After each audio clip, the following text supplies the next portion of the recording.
Hola chicos, ¿cómo están mis queridos alumnos? Espero que muy bien porque hoy tenemos un tema muy importante para la medicina y para su práctica clínica más adelante, que es pH. Cuando hablamos de pH, vamos a hablar del equilibrio ácido-base. Y eso es muy importante. Ustedes van a ver eso cuando sean médicos casi todos los días en el hospital.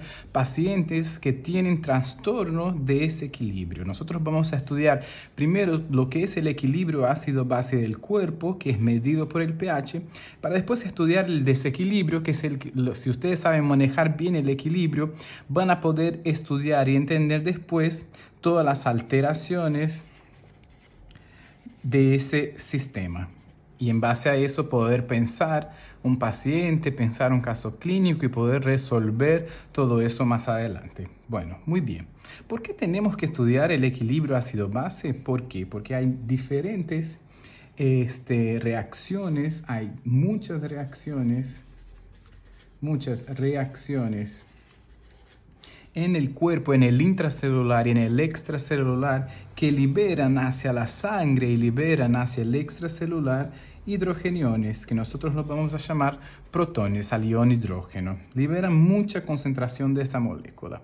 Y esta molécula puede impactar ese catión, ese hidrogenión puede impactar en distintas reacciones del cuerpo. Principalmente lo que puede hacer es cambiar la estructura conformacional de proteínas, y esas proteínas tienen función de enzima, por lo tanto pueden producir cambios en el metabolismo, como en la glucólisis, en la gluconeogénesis, en la síntesis del ADN. Es decir, distintas funciones y estructuras de las células que pueden cambiar en base a la concentración de los protones. Por eso es muy importante mantener estos niveles dentro del rango específico, que es un pH que ustedes ya saben que es más o menos 7,35, 7,45. Mantener dentro de este rango para que no se alteren estas funciones. Bueno, para eso vamos a empezar con dos definiciones importantes antes de hablar de ácido-base, que es la definición de ácido y la definición de una base. ¿Sí? Vamos a ver algunos términos químicos primero para después poder entender el pH y ver su impacto en la medicina. Bueno, ¿qué es el ácido y qué es una base? Hay distintos químicos que definieron ácido y base, como será Arrhenius, como será el que vamos a definir ahora, el Bronsted-Lewis, que dijo que el ácido es cualquier molécula que en medio acuoso libera protones. Entonces el ácido libera protones. Y en cambio la base es toda molécula que en medio acuoso va a tomar esos protones. Entonces, uno es el complemento más o menos del otro. El ácido va a liberar un protón y la base va a tomar un protón. Por ejemplo, si nosotros usamos esa abreviación para un ácido, que es el AH, en un equilibrio, los ácidos se van a disociar en una base conjugada y un protón. ¿Sí? Entonces, esta molécula que se disoció y liberó protones, nosotros podemos considerarle un ácido porque al disociarse pudo liberar un protón. Y a la base es el que puede tomar ese protón y sacar al protón del medio. Muy bien. A los ácidos nosotros podemos, a las bases también, definirlos como ácidos y bases fuertes o débiles. ¿Qué diferencia hay entre uno y otro? ¿Es que uno es mejor que el otro? No. El fuerte quiere decir que el ácido, cuando se disocia en medio acuoso, se disocia completamente. ese ácido va a disociarse de forma completa. Es decir, que una vez que lo pongo en medio acuoso, no lo voy a encontrar, va en un sentido y se disocia completamente y llena el medio de protones y no encontramos más el ácido en el medio. Diferente del ácido débil, que a diferencia del fuerte, el débil no se disocia completamente. Cambia, es variable su disociación. Es decir, que no se disocia completamente, va a depender, puede estar como ácido o puede estar como subbase liberando protones. Entonces, ¿y de qué va a depender eso? Va a depender de un factor muy importante que es la constante de disociación, que nosotros vamos a llamar directamente de pKa. Es el que va a decir cuando ese ácido débil va a disociarse o no.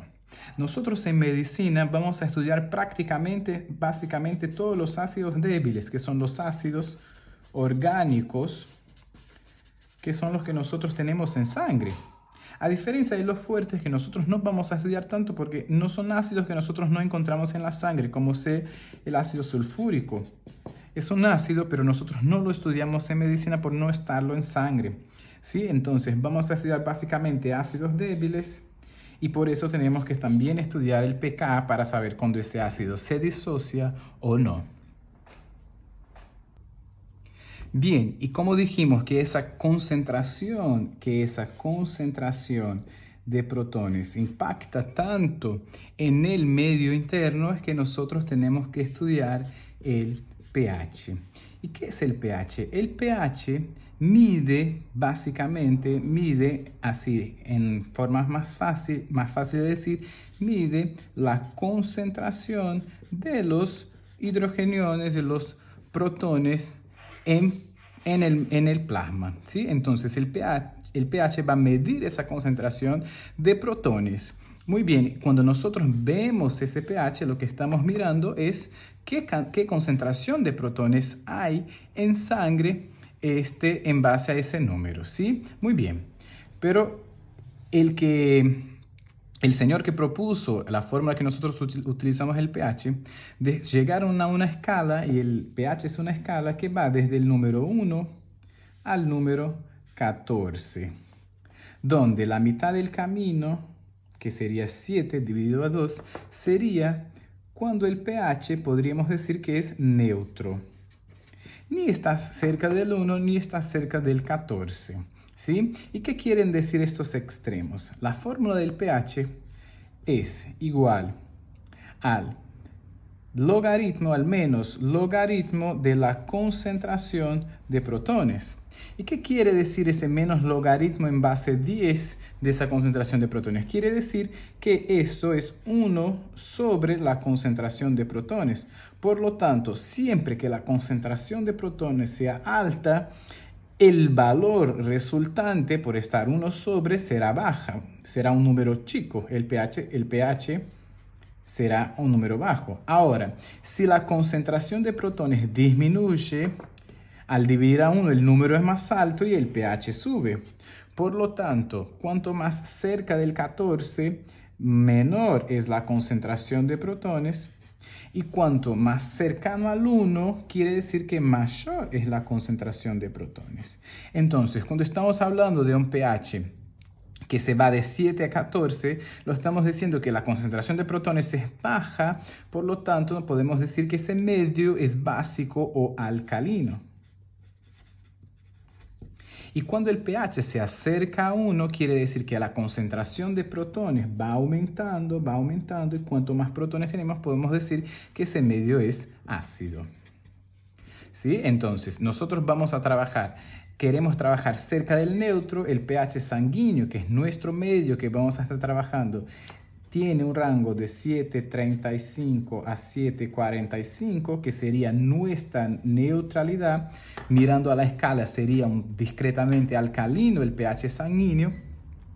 Por lo tanto, nuestro neutro será este rango, y todo lo que se aleje de 7.45 hacia 14 es un desequilibrio y lo que sea menor a 7,35 va a estar desequilibrado y vamos a llamar ácido. En sangre, siempre que el pH cambie de 7,35 menor a 7,35, nosotros vamos a llamar esta alteración de acidosis. Y siempre que el pH aumente más de 7,45, nosotros vamos a llamar eso alcalosis.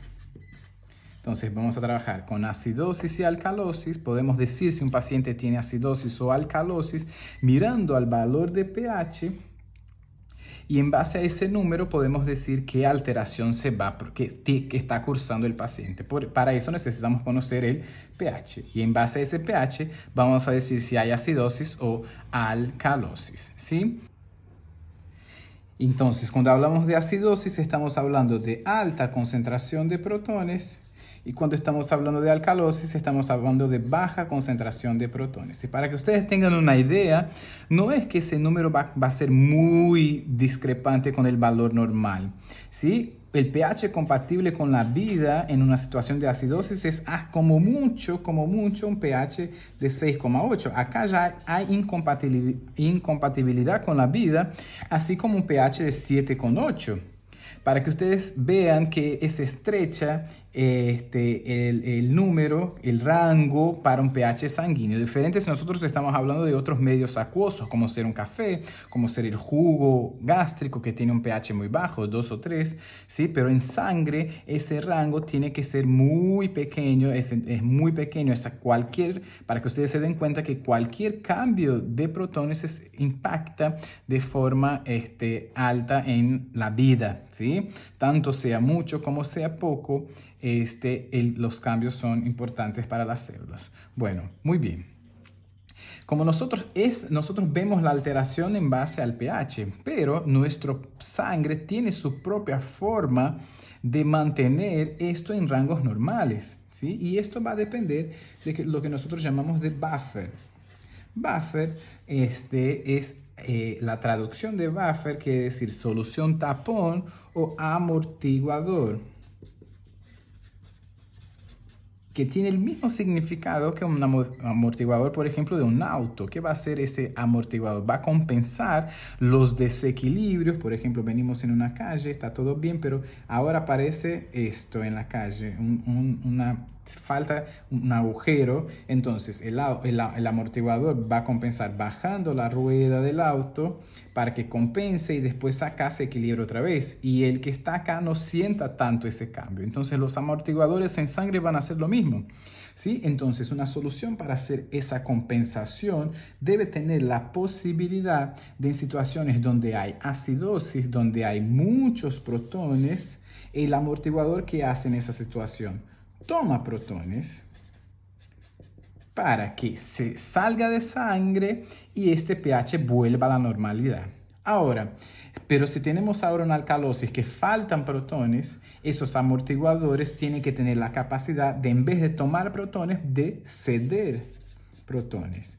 Liberar esos protones para que en una situación de alcalosis que faltan, se compense esa falta, ¿sí? Entonces, una molécula, para que sea un amortiguador, tiene que tener la posibilidad de hacer las dos cosas, tanto de tomar protones como de ceder protones. Para eso,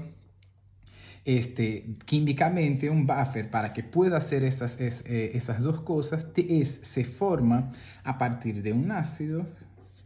Si quiero preparar una solución buffer, voy a poner un ácido más su base conjugada. Entonces, si mezclamos un ácido con su base, formamos una solución tapón, un buffer, y podemos amortiguar situaciones de cambios de pH, ¿sí? En sangre nosotros vamos a tener esas moléculas muy bien definidas quiénes son, y nosotros vamos a indicar para que ustedes vayan aprendiendo. Las principales que nosotros vamos a tener en sangre es el bicarbonato. El bicarbonato, por medio de la reacción que ya les voy a escribir acá, ¿qué es? El bicarbonato, cuando toma un protón, va a formar su ácido, que es el ácido carbónico. El ácido carbónico son las burbujitas de la gaseosa que nosotros tomamos. el bicarbonato cuando toma el protón se transforma en un ácido carbónico, que ese ácido carbónico se puede disociar también en dióxido de carbono y agua. Por acción de una enzima que nosotros tenemos en distintos tejidos y que cataliza esa reacción muy rápida, que es la anhidrasa carbónica. La anhidrasa carbónica puede catalizar la reacción en ambos sentidos de forma muy rápida y si, por ejemplo, se aumenta la concentración de protones en sangre, este equilibrio se va a desplazar para formar dióxido de carbono y que nosotros eliminemos el dióxido de carbono por la ventilación, por ejemplo, cuando nosotros respiramos. O cuando se produce un aumento de dióxido de carbono, todo esto viene hacia la formación de protones y nosotros liberamos esos protones por el riñón, por ejemplo. ¿Sí? Entonces, además de los buffers que nosotros tenemos como primer ejemplo el bicarbonato, hay órganos que también trabajan como órganos que van a mantener ese equilibrio, como es el caso del riñón, que puede eliminar o retener, reabsorber moléculas de protones o bicarbonato, y tenemos al pulmón también como órgano que puede compensar los desequilibrios ácidos-bases por poder controlar los niveles de dióxido de carbono. ¿Sí? Entonces, tenemos moléculas que pueden actuar como buffers, como ser el bicarbonato. Tenemos otro también que es el fosfato. Tenemos el amoníaco, que puede también tomar o ceder protones. ¿Sí? Una vez que nosotros estudiemos todos los desequilibrios, vamos a estudiar bien cómo trabajan los buffers. Ahora es para que ustedes vayan entendiendo que así como hay el desequilibrio, hay mecanismos internos que pueden compensar ese desequilibrio, como ser los buffers. ¿Sí? Y además de moléculas que actúan como buffers, nosotros vamos a tener órganos implicados en ese tema, como el riñón y como el pulmón. ¿Van entendiendo hasta ahí? Si ustedes no pudieron entender algo hasta ahora, vuelvan y vayan escuchando otra vez hasta que les vayan incorporando los conocimientos y así podamos después entender los desequilibrios, ¿sí? Muy bien. Ahora una cosa que les quiero decir ahora.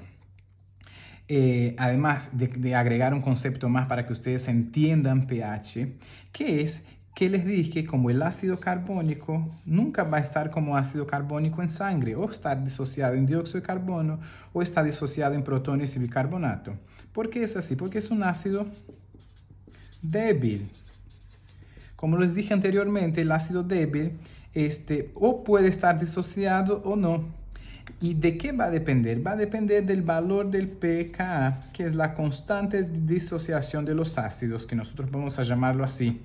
Y en base a ese pKa es la razón de por qué estos ácidos en sangre se disocian y van a estar liberando protones y nunca voy a encontrar el ácido, sino que su base conjugada. ¿Sí? Entonces yo les voy a explicar ahora que más o menos cómo puedo definir el pKa y entender para qué me sirve el número de pKa. Muy bien, vamos a tratar de entender pKa. Para eso, quiero que ustedes quede bien claro que el pKa es una constante del ácido, de la molécula ácido. Cada ácido va a tener su pKa. Y que pH es una escala que nosotros vamos a medir de la solución. ¿Sí? Entonces, el ácido va a tener su pKa, que va a estar en una solución que tiene su pH. ¿Sí? Entonces, el pH de la solución es algo que cambia, es variable, pero el pKa no es fijo para cada ácido. Cada ácido va a tener su pKa, su constante de disociación. ¿Sí? Es un número, acá es un número, así como también el pH. Si nosotros graficamos,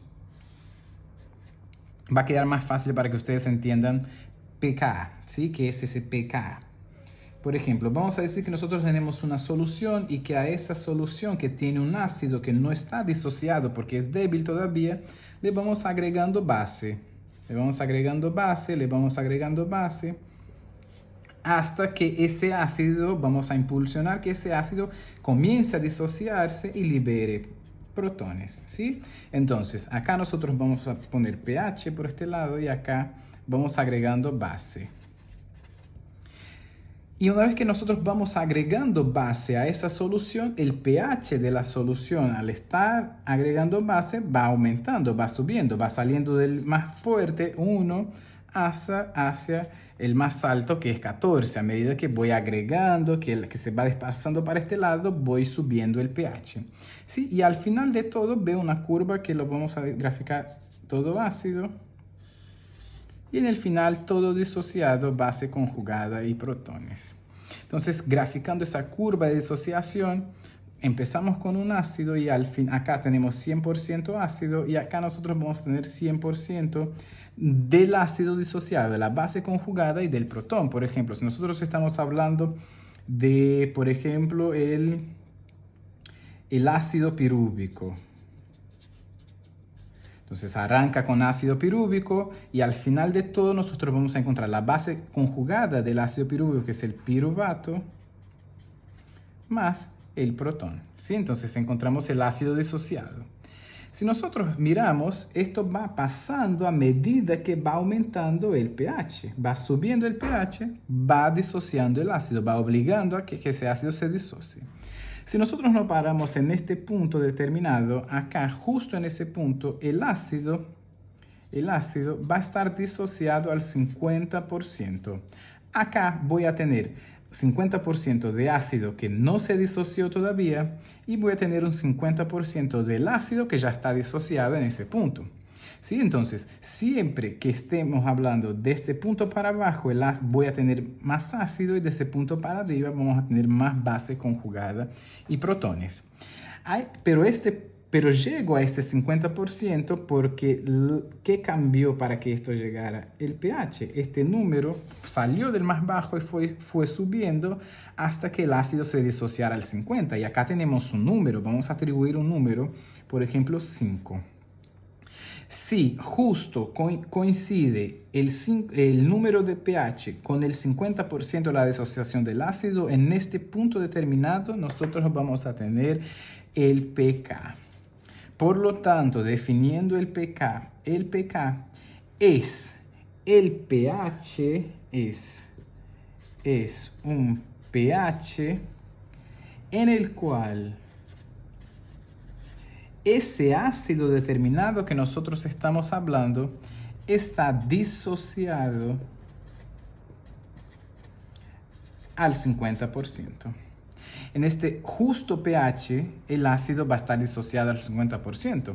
Entonces, el pK de este ácido pirúvico podríamos decir que es 5. Entonces, cada ácido va a tener ese punto, va a tener un número. Cada ácido, por ejemplo, el ácido carbónico tiene su número que es 6,1.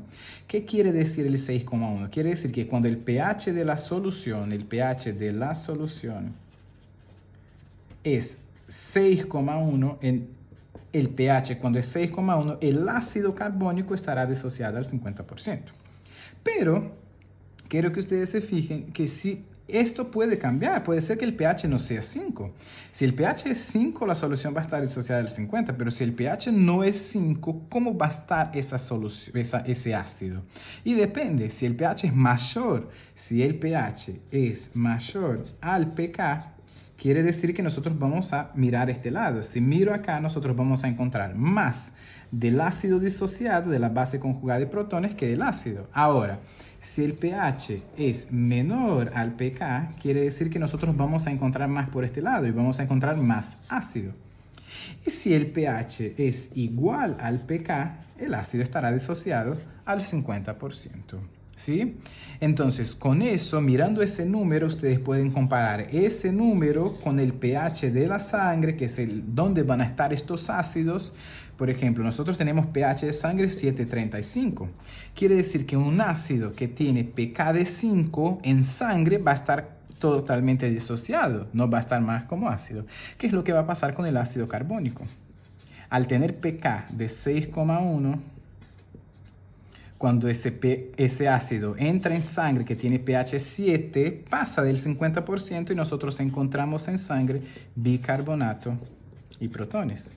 Es por eso que nosotros siempre vamos a tener en sangre, volviendo acá, nunca vamos a tener al ácido carbónico. ¿Por qué? Porque su pK es 6,1, menor al pH de sangre. Por eso siempre se disocia y por eso es importante la anhidrasa carbónica, que es la que va a catalizar esa reacción de forma rápida. Entonces aparece el ácido carbónico, eso aparece de forma rápida y se disocia o en dióxido de carbono o en bicarbonato y protones. ¿Sí? Bueno, muy bien. Entonces, para entender cómo se mantiene el equilibrio, nosotros siempre vamos a utilizar esta misma reacción. Bicarbonato más protones que forma ácido carbónico que se disocia en dióxido más agua. Esto siempre va a estar en equilibrio y nosotros siempre vamos a utilizar esa reacción para pensar si hay algún desequilibrio. ¿Sí? Por ejemplo, digamos, una persona está vomitando. Está vomitando mucho, muchísimo. Y uno cuando vomita, lo que está perdiendo es el contenido del estómago. Y el contenido del estómago que nosotros vamos a tener es ácido clorhídrico, ¿no? Y el estómago, para formar el ácido clorhídrico, junta un protón con una molécula de cloro y forma el ácido clorhídrico. Por lo tanto, si uno está vomitando y sacando este contenido del estómago, vamos a estar perdiendo protones. Entonces, una persona que está vomitando, únicamente vomitando diversas veces, puede estar bajando la concentración en sangre de protones porque lo está eliminando. Por lo tanto, digamos que esto, por consecuencia del vómito en sangre, va a bajar, disminuye la concentración de protones.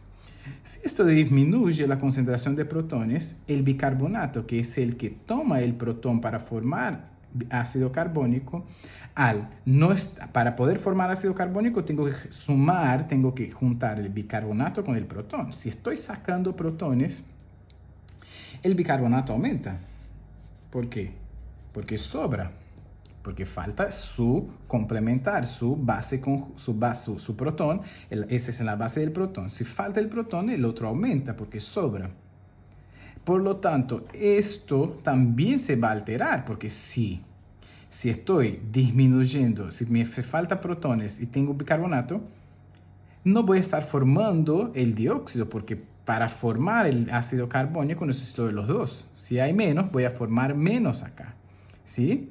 Entonces, va a cambiar también el sentido del dióxido. Ahora, por ejemplo, en otra situación, digamos que estoy hipoventilando.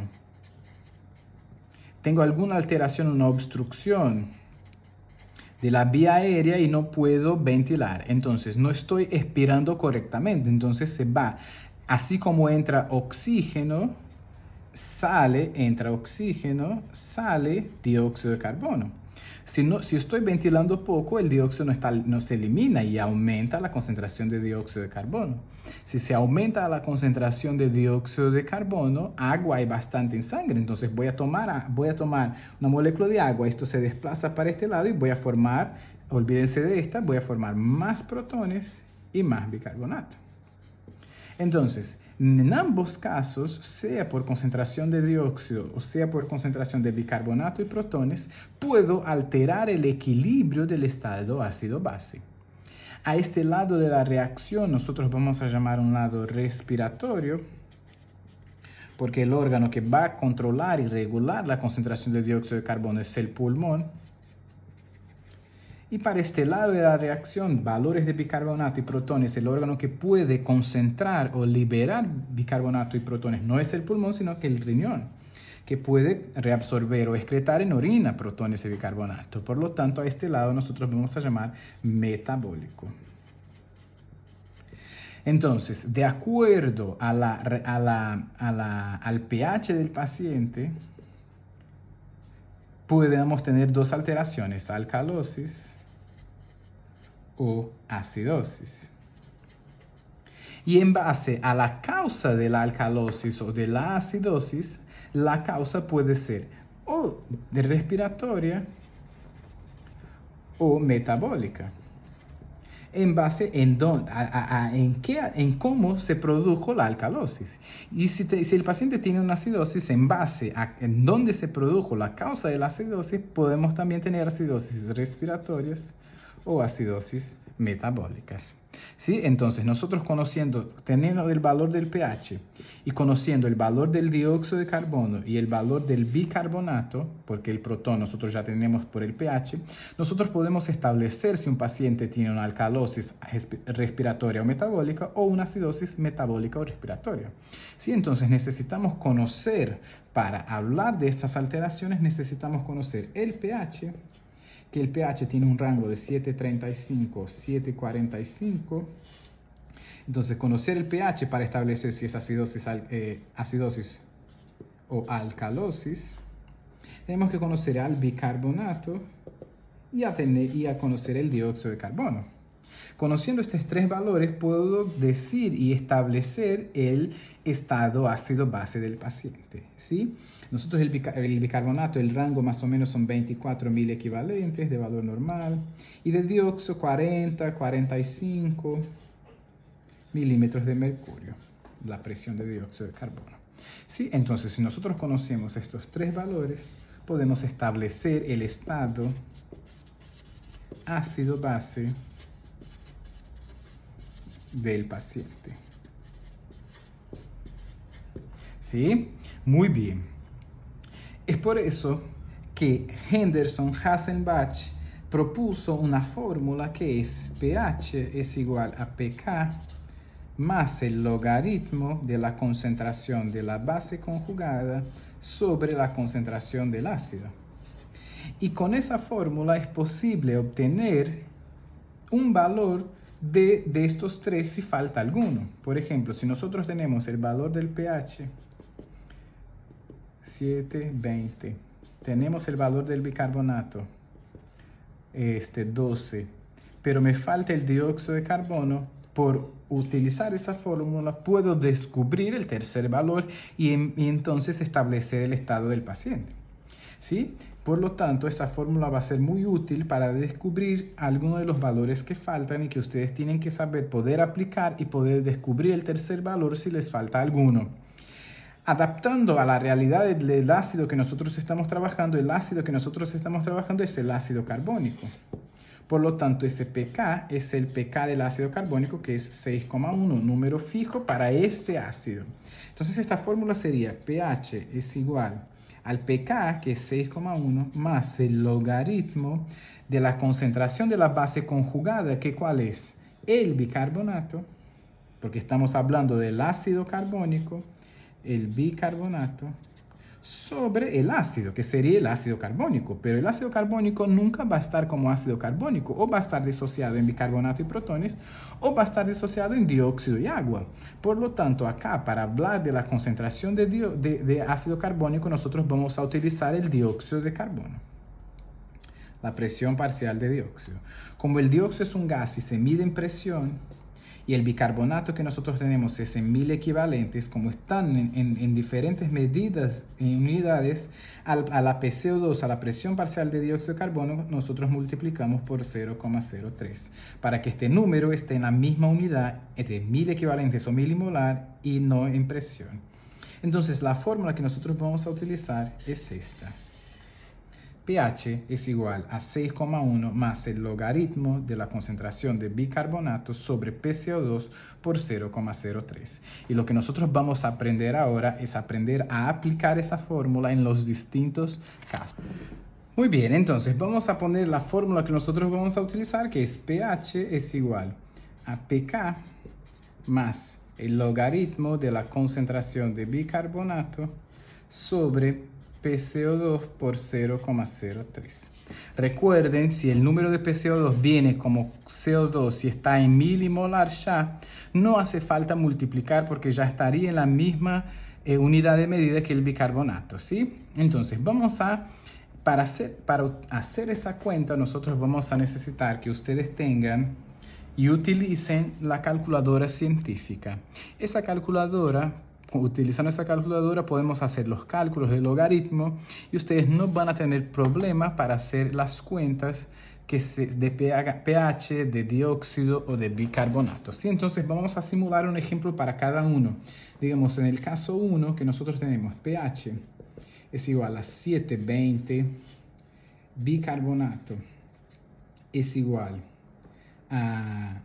error, no salió en el laboratorio y no puedo saber, y PCO2 es igual a el número, vamos a decir que es, vamos a poner que la PCO2 es 30 milímetros de mercurio.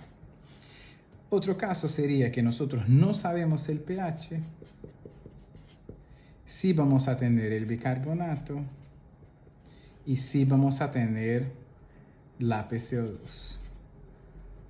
Entonces, en ese caso, nosotros tenemos que descubrir el pH. Vamos a poner acá que el bicarbonato es 12 y la PCO2 nosotros vamos a poner que es 30 también.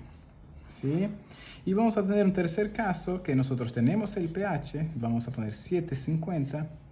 Tenemos el bicarbonato, vamos a poner que el bicarbonato, en este caso, puede ser, vamos a poner que el bicarbonato es 18 y nos falta la PCO2. Entonces, utilizando esa única fórmula, nosotros podemos aplicar los tres casos y descubrir el número que falta. ¿Sí? Vamos a aprender a utilizar. Entonces, vamos a escribir pH, la formulita. Nosotros sabemos el número de pH. Sí, es 720. Entonces, escribimos 720 es igual a pK. Nosotros sabemos que el pK es 6,1. Entonces, ponemos 6,1 más el logaritmo de la concentración de bicarbonato. Nosotros sabemos, no, entonces escribimos bicarbonato sobre PCO2. Nosotros sabemos que es 30 por 0,03. Entonces, una vez pusimos los valores a la fórmula, podemos hacer los cálculos. ¿Qué podemos hacer acá ahora? ¿Podemos multiplicar 30 por 0,03? Sí, podemos multiplicar 30 por 0,3. Entonces, 0,03. Ponemos 30 por 0,03 y el numerito es 0,9. Acá sabemos que es 0,9. ¿Podemos dividir el bicarbonato por el 0,9? No, porque no conozco. ¿Podemos hacer el logaritmo de esa reacción? También no, porque no conozco todos los números. ¿Puedo sumar con el 6,1? No puedo sumar. Entonces, la única cosa que puedo hacer acá es pasar el 6,1 que está sumando para el otro lado. Entonces, este 6,1 está sumando, ¿cómo quedaría esto? Quedaría 7.20 menos 6,1 es igual al logaritmo de la concentración de bicarbonato sobre 0,9, porque ya hicimos esa cuenta. ¿Sí? Muy bien. ¿Qué hacemos ahora? Hacemos esa cuentita. 7.20 menos 6,1 y es igual a 1.1. Entonces ponemos 1.1 es igual, escribimos todo de vuelta, logaritmo de la concentración de bicarbonato sobre 0,9. Y ahora, ¿qué hago? Sigo sin poder hacer esto, sigo sin poder hacer el logaritmo. Entonces, ¿qué hago? Paso el logaritmo del número que tengo. Paso el logaritmo para el otro lado y puedo hacer esa cuentita. Y para hacer esa cuentita, cuando el logaritmo pasa para el otro lado, no pasa como menos logaritmo, pasa como antilogaritmo. Pasa como antilogaritmo. Entonces nosotros vamos a tener que calcular el antilogaritmo de 1.1. ¿Y cómo se calcula el antilogaritmo? El antilogaritmo es muy fácil de calcular si ustedes tienen esa calculadora científica, ¿sí? Si ustedes no tienen y quieren empezar a hacer los cálculos, bajen la aplicación en el celular de calculadora científica. Pero en un examen presencial ustedes tienen que tener la calculadora física porque no pueden utilizar el celular, ¿sí? Bien. Para calcular el antilogaritmo son tres pasos simples. La primera forma es aprieto la tecla Shift, después voy a apretar la tecla Log y después voy a poner el número que quiero calcular, que es 1.1. Y por último presiono la tecla igual. Una vez que hago estos pasos, tengo el número del antilogaritmo, que acá como salió, no sé si ustedes pueden ver, 12.58. Entonces escribo acá, 12.58 es igual a bicarbonato sobre 0,9. ¿Y ahora qué hago? Muy fácil, muy fácil. El que estaba dividiendo pasa multiplicando y voy a multiplicar 0,9 por 12,58. ¿Y cómo queda esto? Queda que bicarbonato es igual a 12.58 por 0,9 bicarbonato. Y hacemos la cuentita acá. 12.58 por 0,9. Y tenemos el resultado 11.32 y la unidad es 1000 equivalentes por litro. Entonces, así es que se calcula el bicarbonato. Parece ser difícil, pero no es. Requiere que ustedes estén repitiendo eso varias veces hasta que ustedes se acostumbren con la parte matemática. Si ustedes se acostumbran con la parte de los cálculos, el resto es muy fácil, ¿sí? Tienen que repetir, repetir. Vamos a hacer ahora otro ejemplo que sería para descubrir la PCO2, la presión de dióxido de carbono, que es bien parecido a lo que es el bicarbonato, va a cambiar un único detalle. Vamos a aprender a hacerlo. Escribo toda la reacción, pH ya sé que es 750, entonces pongo 750 es igual a 6,1 más el logaritmo de la concentración de bicarbonato, nosotros sabemos que es 18, sobre PCO2 que yo no sé, PCO2 por 0,03. ¿Sí? Muy bien.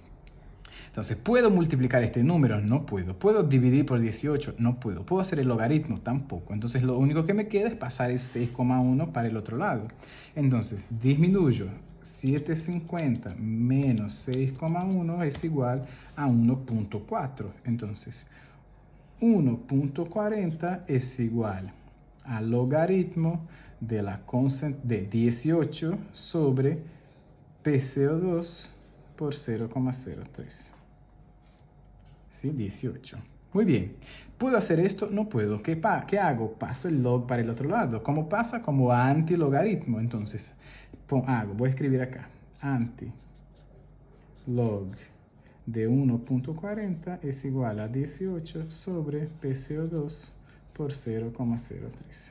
Calculamos el antilogaritmo. ¿Cómo se calcula? Shift log el número 1.40 es igual a 25.11. Entonces escribo 25.11 es igual, 25.11 es igual a 18 sobre PCO2 por 0,03. ¿Y qué hago ahora? Muy simple.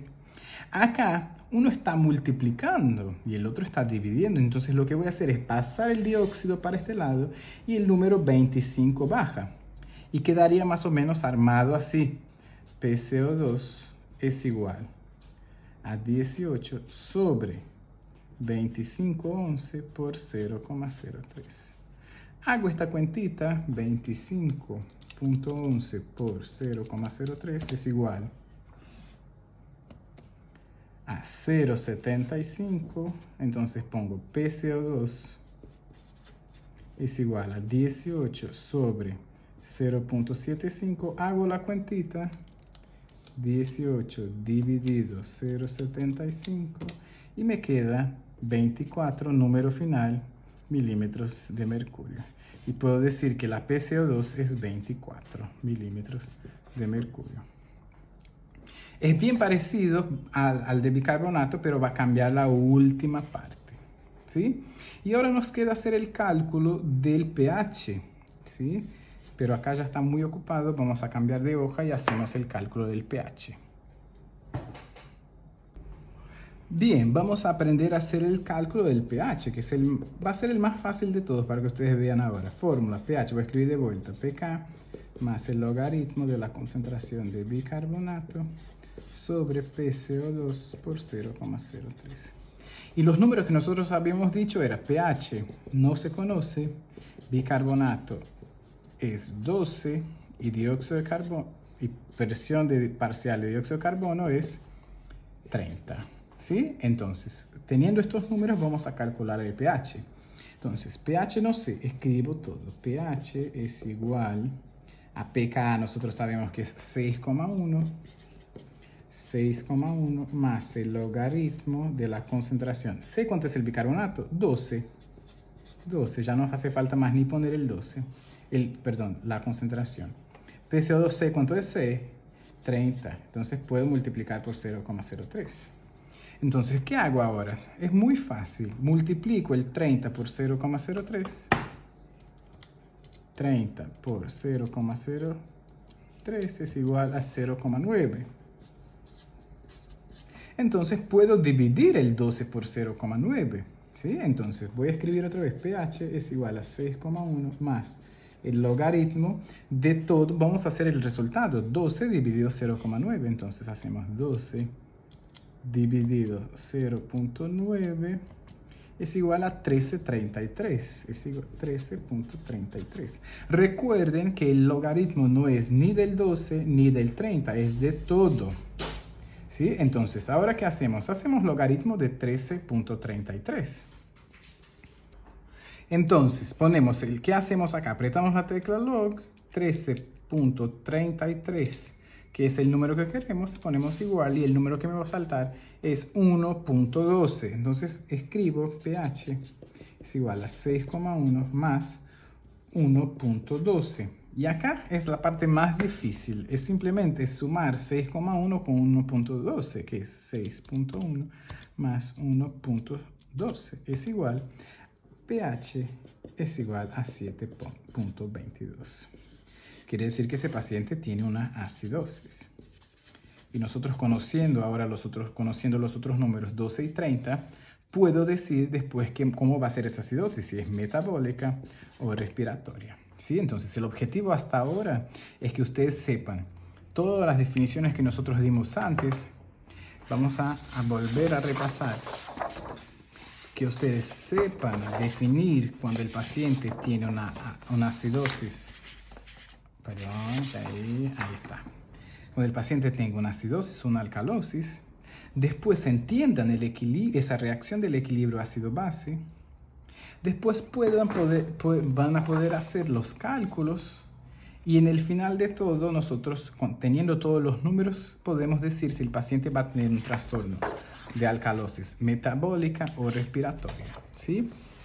Para eso es importante que ustedes primero aprendan a hacer los cálculos y después en la próxima clase nosotros lo que vamos a hacer es, ya teniendo los números, ya sabiendo hacer los cálculos, vamos a tomar un caso clínico, vamos a pensar el caso clínico y vamos a poder analizar los valores y entonces decir y clasificar qué alteración tiene ese paciente. Entonces, por ahora lo que ustedes tienen que hacer es aprender todas las definiciones que vimos acá en este video y hacer los cálculos. ¿Sí? En la próxima clase vamos a poder definir cómo serán los trastornos mirando a los números y a la clínica y a los síntomas del paciente.